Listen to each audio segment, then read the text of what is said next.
Hi, and welcome to a digital book talk from Massanutten Regional Library. Today's book talk is for our young adult readers, and our topic, because it is October, is all things scary. And so I went looking for books in the horror genre. Not my usual thing, but you can find anything when you do a little research. So let's get started. Our first book is Harrow Lake by Kat Ellis. This book is billed as an addicting, creepy read that mixes reality with the supernatural. Our main character is 17-year-old Lola, and Lola is the daughter of esteemed horror director Nolan Knox. After an attack at their home, Lola is sent to Harrow Lake, Indiana, to live with her grandmother, her estranged grandmother. Harrow Lake is the place where her parents met, where her mother grew up. It's where they filmed the first film together that gave her dad all of his esteem and glory as a horror film director. And her mother starred in that film. So Lola's sent there to live, and she thinks, great, I'll have space to discover myself, but I'm also going to learn more about my past, dig into my mother's roots, learn things I've never known before, because of course her mother ran off many years ago. And then she discovers the lure of the town, all these things that people talk about that's supposed to be terrifying. And she thinks, no, I can't be terrified by this. It's all going to be fine. And then she starts seeing these things like the skittering bugs, the disappearing girls, the disembodied hands, a living doll, the nightmare figure who goes by Mr. Jitters. And eventually she starts to question whether or not she's going to make it out of Harrow Lake alive. Does she? What really happens? You have to read the book to find out. Our second book today is Rules for Vanishing by Kat Ellis Marshall.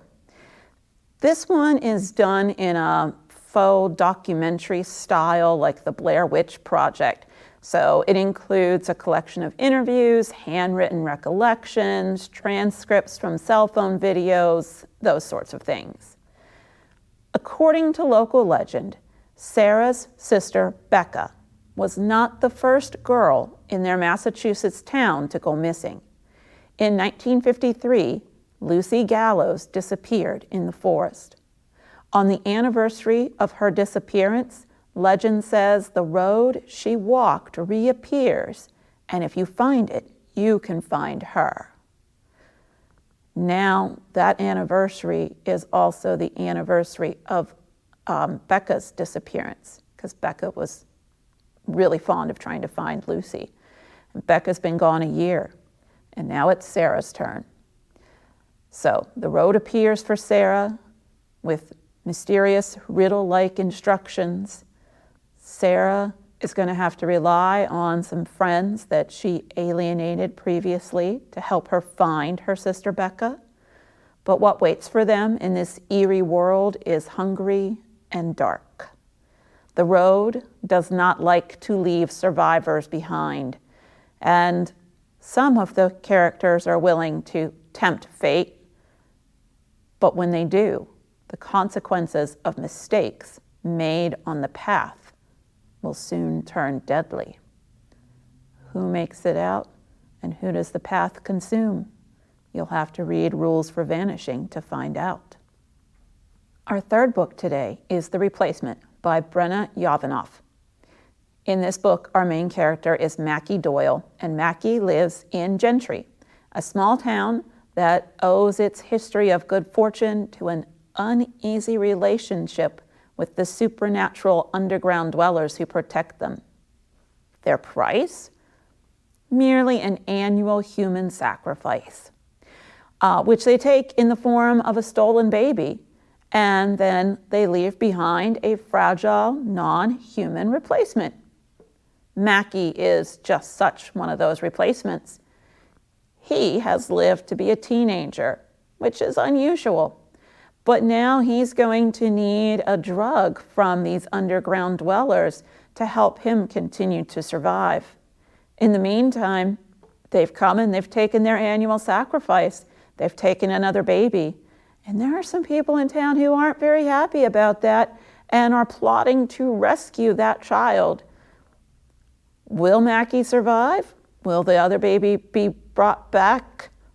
How does this work? Will they keep their good fortune in this town, or will these underground supernatural changelings punish them in some way other than stealing one baby a year? You'll have to read The Replacements to find out. Our final book today is titled 10 by Gretchen McNeil. In this book, we have Meg and Minnie. Meg and Minnie are Seattle high school students. They've been living on the fringes of the social scene, so when they're invited to an exclusive house party on a remote island, one of them is extremely thrilled. The other one's a little leery, but with some good reasons. As soon as they arrive and they meet the other 8 guests, things are amiss. The hostess never arrives. The only DVD bears an eerie, foreboding message of their imminent demise. The electricity goes out, and the phone lines are cut. And then they find Lori hanging from the rafters, and red hash marks on the wall tally the deaths of the guest. As their guilty secrets are exposed and they are picked off one by one. As the bodies pile up and the clues appear, Meg searches for the killer among them. This is definitely in the same realm as other traditional teen horror fictions, where you have your stormy night, your illicit liaisons, those cut phone lines, some suspicious disappearances, double crosses, secret histories, and plenty of plot twists to go around. Thank you for joining me for a digital book talk from Massanutten Regional Library. Today we've talked about 4 horror books from our young adult section, including 10 Rules for Vanishing, The Replacement, and Harrow Lake. Regardless of what you choose to read this October or anytime this year, I hope you enjoy, and I wish you happy reading.